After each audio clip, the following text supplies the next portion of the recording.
ونصلي على رسول الكريم أما بعد فأعوذ بالله من الشيطان الرجيم بسم الله الرحمن الرحيم إن الله وملائكته يصلون على النبي يا أيها الذين آمنوا صلوا عليه وسلموا تسليما اللهم صل على سيدنا مولانا محمد وعلى آل سيدنا ومولانا محمد وبارك وسلم وصلی علیہ۔ باب طہارت اور غسل کا بیان، اس کے متعلق جو مسائل ہیں ان کا ذکر ہو رہا ہے۔ کل میں نے آپ کے سامنے اسی متعلق چند مسائل بیان کیے تھے کہ جس پہ غسل واجب ہوتا ہے، چاہے وہ جنبی ہو یا حائضہ عورت ہو، وہ حکماً نجس ہوتی ہے، یعنی نماز، روزہ اور دیگر عبادات کو بجا نہیں لا سکتی عورت کو، لیکن اس کے ساتھ مرد جو جس پہ غسل واجب ہے، مسافہ بھی جائز ہے۔ ایسی عورت جس پہ یہ مخصوص ایام آتے ہیں وہ اس کا پسینہ بھی پاک ہے اور وہ کھانا پکا بھی سکتی ہے، اس کے ساتھ کھانا کھایا بھی جا سکتا ہے۔ یہ سارے مسائل میں نے کل آپ کے سامنے بیان کیے تھے۔ آج بھی چند اور احکامات اسی حوالے سے، پہلے آپ ایک حدیث سماعت فرما لیں، پھر اس کے ضمن میں چند باتیں۔ حضرت معاذہ سے روایت ہے کہ ایک عورت نے ام المومنین حضرت عائشہ سے سوال پوچھا کہ کیا ہم ایام حیض کی نمازیں قضا کریں گی، یعنی ان کو لٹائیں گی؟ تو حضرت عائشہ نے فرمایا کیا تم جو ہے وہ خارجیہ ہو؟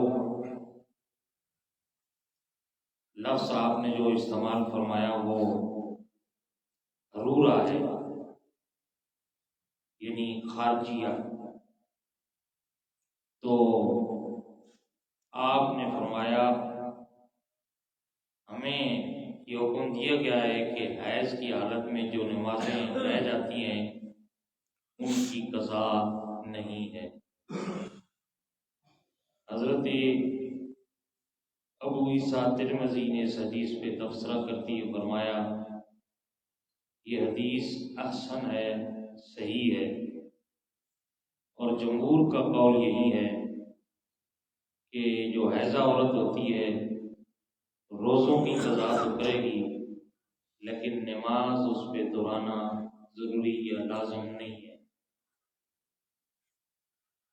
اب ایک عورت نے ام المومنین حضرت عائشہ سے سوال کیا کہ مخصوص ایام میں جو عورت سے نماز رہ جاتی ہے تو کیا ان کو لٹانا ضروری ہے کہ نہیں؟ تو آپ نے فرمایا کیا تم حرورہ تو نہیں ہے؟ حرورہ ایک جو ہے وہ گاؤں کا یا ایک بستی کا نام ہے حرورہ، جہاں سب سے پہلے خارجی لوگوں نے اپنا اجتماع کیا تھا یا اکٹھے ہوئے تھے۔ خارجی ان کو کہتے ہیں جو اسلام سے نکل جائیں۔ یہ وہ گروہ تھا جنہوں نے حضرت سیدنا علی کرم اللہ وجہ الکریم کے خلاف جنگ کی تھی اور آپ سے جو ہے اختلاف کیا تھا اور گویا دین سے نکل گئے تھے۔ حضرت عثمان غنی رضی اللہ تعالیٰ عنہ پہ بھی یہ قوم تبرہ کرتی ہے۔ اس کے بہت سے جو ہے گروہ ہے، مشہور خارجی گروہ ہی ہے۔ یہ 8000 لوگ تھے۔ سب سے پہلے جو جماعت تھی یہ حضرت علی کے سامنے آئے تھے، بحث مباحثہ کیا تھا، کسی مسئلے پہ اختلاف تھا، تو آپ نے ان کو سمجھایا دلائل سے، تو 200 لوگ طائب ہو گئے تھے۔ کئی لوگ ہوتے ہیں نا گمراہ، پھر ان کو سمجھایا جائے تو اللہ ان کو ہدایت دے دیتا، اور کئی جو ہے اسی گمراہی پہ اٹے رہتے ہیں۔ 600 جو بندے 6000 جو بندے تھے انہوں نے انکار کر دیا تھا۔ پھر حضرت علی کرم اللہ وجہ کریم نے ان کے خلاف جہاد کیا تھا اور ان کو مار دیا تھا۔ پھر ان کی کوئی نسل باقی جو آج دن تک چل رہی ہے، ٹھیک ہے نا جی۔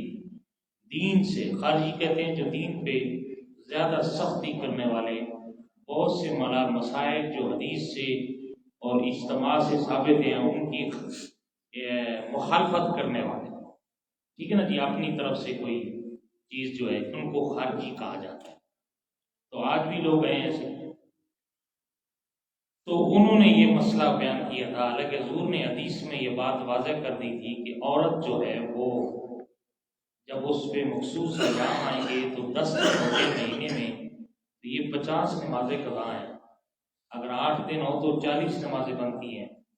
تو ہر مہینے کے بعد یہ عورت پہ ایام آتے ہیں، تو اس طرح 40 نمازوں کی قضا ایک حرج ہے، مشکل کام ہے۔ اس لیے شریعت نے چھوٹ دی ہے کہ عورت پہ نمازیں کیا ہیں ان دنوں میں معاف ہے، نمازیں کیا ہیں وہ پڑھے گی نہیں، اور بعد میں ان کی قضا بھی نہیں ہے۔ اس پہ حضوری حدیث بھی ہے اور صحابہ کا اجماع بھی تھا، لیکن خارجیوں نے اس سے اخراج کیا تھا، اس سے اختلاف کیا تھا۔ وہ کہتے تھے کہ نہیں، عورت جو ہے وہ نماز بھی قضا کرے، ٹھیک ہے نا جی۔ تو پھر صحابہ کے دور میں اور حضور نے خود کہہ دیا تھا کہ نماز قضا نہیں ہے، رب کا حکم ہے۔ لیکن روزہ جو ہے وہ عورت جو ہے قضا کرے گی۔ کیوں؟ کہ روزے جو ہیں وہ سال کے بعد آتے ہیں۔ فرض روزے کتنے ہیں؟ ایک مہینے میں ہے نا، سال کے بعد ہے۔ تو 10 دن اگر اس کے روزے قضا ہو جائیں تو سال کے بعد آرام سے ان کو رکھ سکتی ہے عورت، ٹھیک ہے نا جی۔ لیکن نماز ہر مہینے میں اگر 40 نمازیں نہیں، چلو 7 دن ہو 3 تو پھر بھی غرض ہے کہ ہر نماز میں 30 35 40 یا 50 نمازیں قضا کرنا ایک مشکل کام ہے۔ تو اس لیے شریعت نے عورت کو کیا دی ہے؟ چھوٹ دی ہے کہ ان دنوں میں جو اس کی نماز رہ جاتی ہے اس کی قضا نہیں ہے۔ اس پہ جمہور کا اجماع ہے، اور یہی مسئلہ ہے جس سے جو حدیث اور صحابہ کے اجماع سے ثابت ہے، اور روزوں کی قضا اس پہ ہے۔ تو یہ جو ہے وہ مسئلہ بیان حضرت عائشہ صدیقہ فرما دی۔ بعض صوفیاء اکرام نے یہ فرمایا ہے، یہ حدیث نہیں ہے، بعض صوفیاء کا قول ہے، ان کا ایک اپنا ذوق ہوتا ہے۔ وہ یہ کہتے ہیں کہ ان دنوں میں عورت پہ اگر نماز تو نہیں ہے، یعنی یہ مخصوص ایام جو عورت پہ آتے ہیں وہ نماز تو نہیں پڑھ سکتی، لیکن اگر نماز کا ٹائم ہو نہ جب تو وضو کر کے وہاں مصلی بچھا کے وہ بیٹھ جائے اور تسبیحات اتنی دیر پڑھتی رہے جتنی دیر نماز ادا کرنے میں لگتی ہے، اس میں کوئی حرج نہیں ہے۔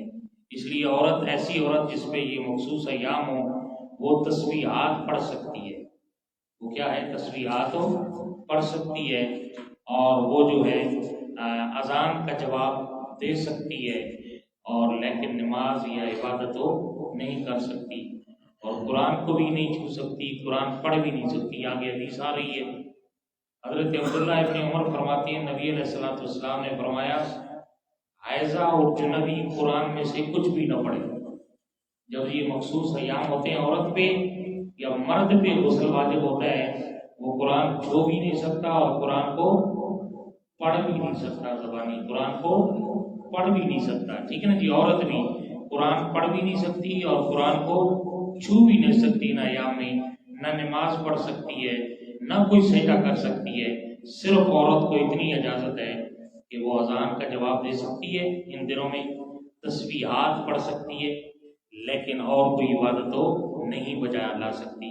اور اسی طرح جنبی جو ہے وہ جو ہے وہ مسجد میں بھی داخل نہیں ہو سکتا، اور حیضہ بھی مسجد میں داخل نہیں ہو سکتی، یہ بات بھی یاد رکھیں۔ ایسی عورت جس پہ مخصوص ایام ہوتے ہیں، مسجد کے اندر جانا بھی اس کا حرام ہے۔ اسی طرح وہ مرد جس پہ غسل فرض ہے، اس کا مسجد کے اندر جانا بھی حرام ہے۔ مسجد میں بھی نہیں جا سکتا، قرآن پڑھ بھی نہیں سکتا، قرآن کو چھو بھی نہیں سکتا۔ اسی طرح عورت قرآن کو چھو بھی نہیں سکتی ہے اس ایام میں، قرآن پڑھ بھی نہیں سکتی اور مسجد میں بھی نہیں جا سکتی۔ عورت کو تھوڑی سی رعایت ہے کہ وہ تسبیحات پڑھ سکتی ہے، اذان کا جواب دے سکتی ہے، لیکن جب جنبی ہے وہ کوئی بھی ایسا کام نہیں کر سکتا۔ جنبی کے لیے حکم ہے کہ جتنا جلدی ہو سکے وہ طہارت حاصل کرے۔ جس پہ غسل فرض ہے نا، بعض لوگ ویسے لیٹے رہتے ہیں صبح تک بھی، صبح غسل کریں گے، ایسا نہیں ہے۔ جتنا جلدی ممکن ہو سکے جب غسل فرض ہو جائے تو غسل کرو، اس لیے کہ امام الانبیاء صلی اللہ علیہ وسلم نے فرمایا جس گھر میں جنبی رہتا ہے وہاں رحمت کے فرشتے حاضر نہیں ہوتے، وہاں رحمت کے فرشتے نہیں آتے۔ اور بھی کئی ایسی چیزیں جن کے بارے میں حضور نے فرمایا جہاں کتا ہوتا ہے وہاں بھی رحمت کے فرشتے نہیں آتے۔ تو اس لیے جتنا جلدی ممکن ہو سکے طہارت حاصل ہو جنبی کو کرنی چاہیے۔ عورت کی کیونکہ مخصوص ایام ہے، اس سے پہلے تو وہ طہارت نہیں کر سکتی، جب اس کے دن ختم ہوں گے تو تبھی طہارت کرے گی، اس لیے اس کو چند رعایتیں دی گئی ہیں۔ تو یہ چند مسائل تھے آج اس کے بارے میں، چند اور بھی ہیں آگے انشاءاللہ پھر بیان کی جائیں گے۔ اللہ کی بارگاہ میں دعا ہے اللہ عمل کی توفیق نصیب فرمائے، آمین۔ الحمدللہ رب العالمین، والصلاة والسلام على سید الانبیاء والمرسلین، اللہم صلی علی سیدنا مولانا محمد وعلی آل سیدنا ومولانا محمد وبارک وسلم وصلی علیہ والحبیب الذی ترجى شفاعته لكل حول من الاحوال مقتحمین، مولا صلی وسلم دائما ابدا علی حبیبک خیر الخلق کلہم، اللہم انا نسألک العفو والعافیہ فی الدین والدنیا والآخرہ، اللہم انا نسألک علما نافعا رزقا طیبا واسعا عملا مقبولا، اللہم اغفر لنا ولوالدینا وارحمہما کما ربیانی صغیرا، اغفر اللہم لجمیع المؤمنین والمؤمنات والمسلمین والمسلمات الاحیاء منہم والاموات برحمتک یا ارحم الراحمین، اللہم سائل فسائل یا الہی کل صاحب بحرمت سید الابرار صلی اللہ تعالی علی خیر خلقہ محمد وآلہ وصحبہ اجمعین۔